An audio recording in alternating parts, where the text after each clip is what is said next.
Convido agora o professor Douglas Roberto de Almeida Batista, que falará pela Convenção Geral das Assembleias de Deus, também no prazo de 20 minutos.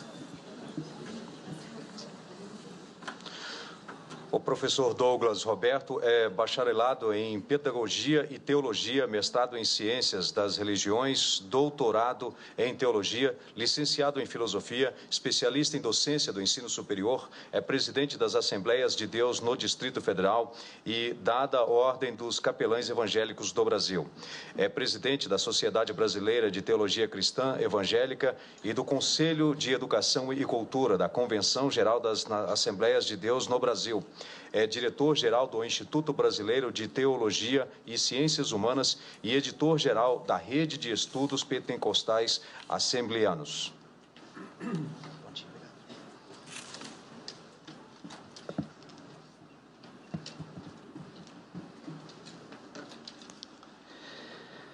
Excelentíssima senhora ministra Rosa Weber, relatora da DPF 442, demais autoridades, expositores, auditório.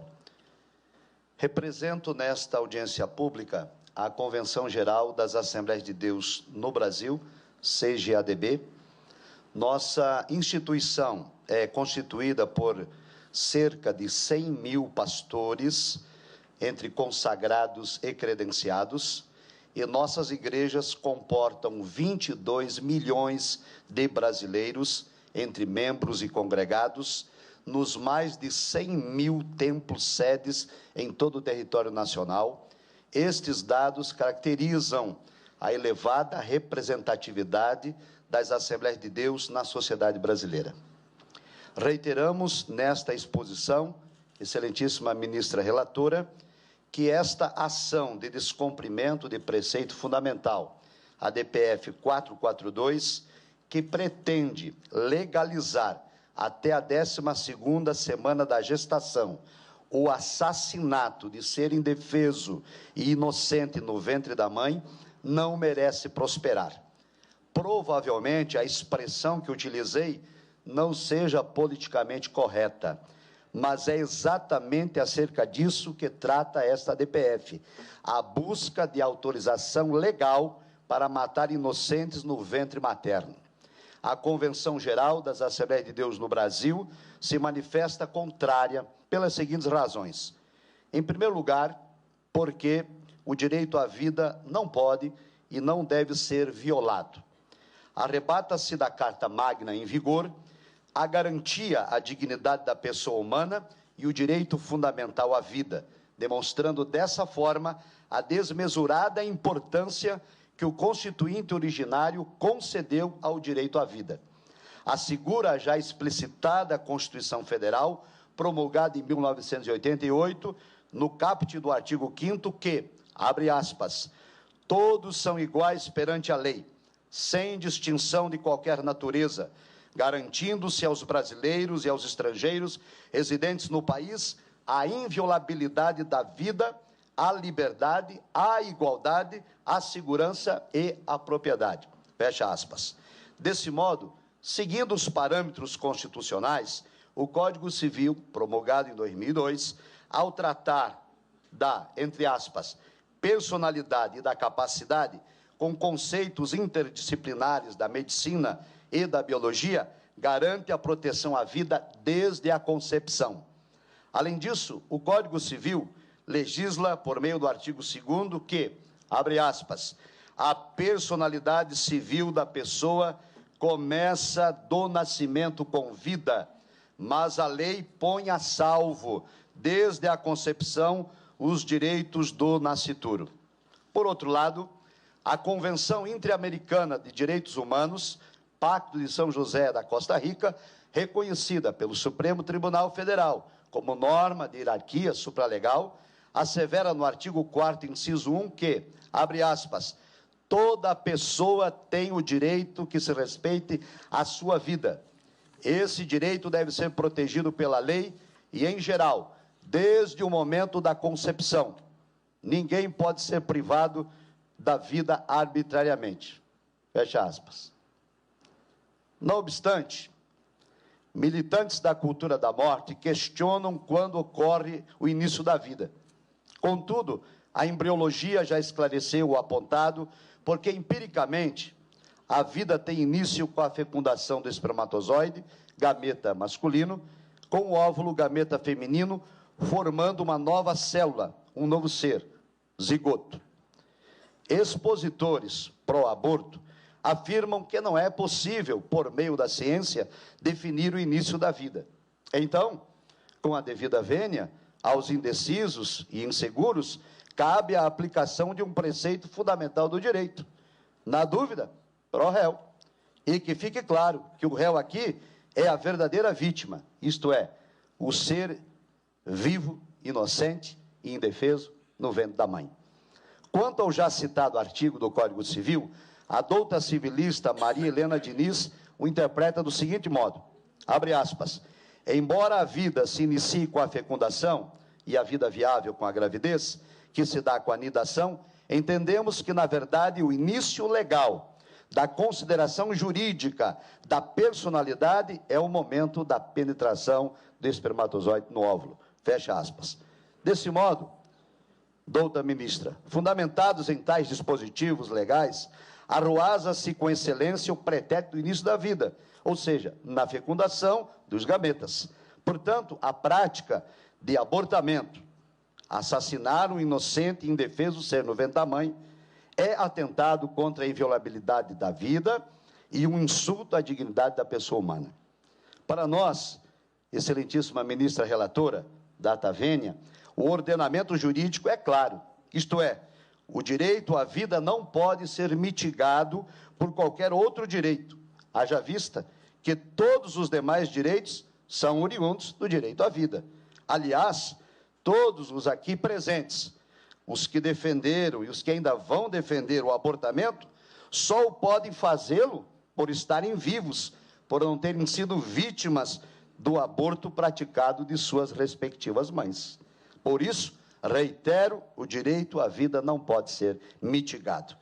No entanto, preocupa-nos as demandas judiciais disfarçadas de progressistas, mas que na realidade estão permeadas de viés ideológico, político, partidário. Igualmente, estamos apreensivos com os excessos advindos da cultura jurídica pós-positivista, que busca ir além da legalidade, que ultrapassa a letra da lei, permitindo ao julgador tornar-se simpatizante de ideologias e assim emitir juízos valorativos, a fim de atender aspirações de supostos direitos de militâncias diversas que afrontam e desrespeitam os direitos fundamentais descritos no texto constitucional. Não existe, ministra relatora data vênia, preceito fundamental para matar inocentes.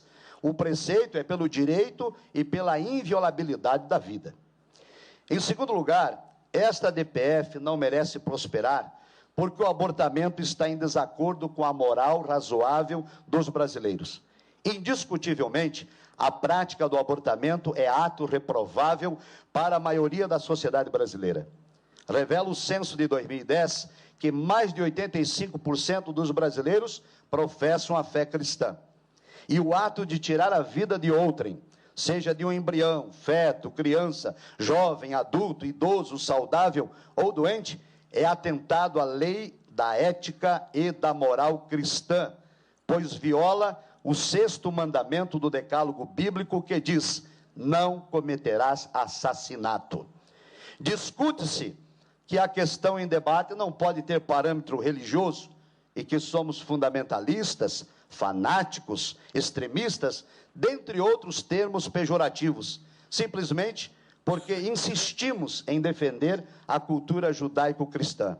Diante disto, eu me pergunto, desde quando que ter convicções religiosas, acreditar em Deus e ter a vida pautada na ética e na moral cristã, tornou-se um ato criminoso nesta nação? O Brasil não é um país totalitário, socialista, fascista, marxista ou ateu. Vivemos em um Estado democrático de direito, em que a liberdade de pensamento, liberdade de expressão, de consciência e de crença nos são assegurados pelo texto constitucional e requeremos que nosso direito seja respeitado.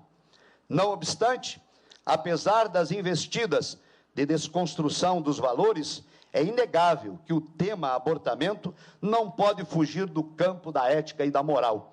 E é por causa disto, ministra relatora, que os militantes abortistas têm verdadeira aversão à realização de um plebiscito nacional, porque sabem que a opinião pública é contrária à prática do abortamento, inclusive com o voto desfavorável das mulheres, cujos direitos os ativistas alegam defender.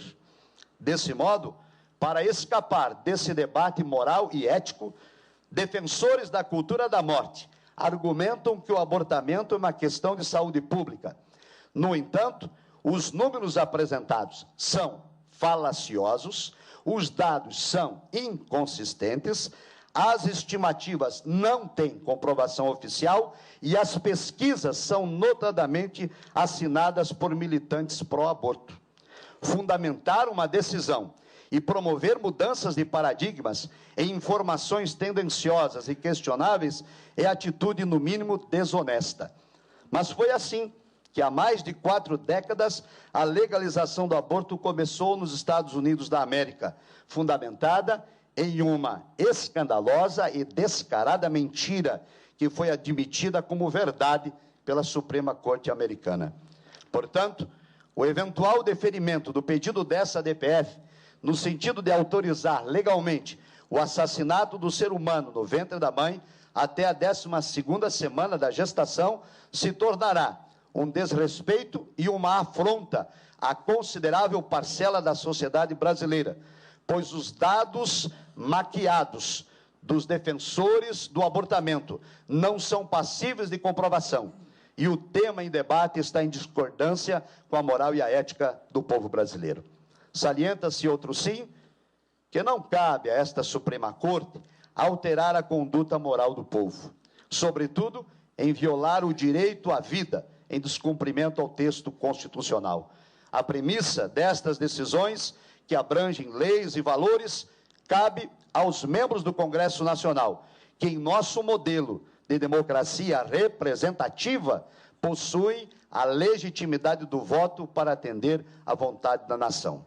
Assim, a eventual procedência da sobreditação, data vênia, seria uma imposição autoritária e ilegal em discordância com a moral e a ética dos brasileiros. Por isso, reitera-se que, abre aspas, não cabe ao Poder Judiciário inovar no ordenamento jurídico sobre o argumento de avanço civilizatório, independentemente de quem seja favorecido. Fecha aspas.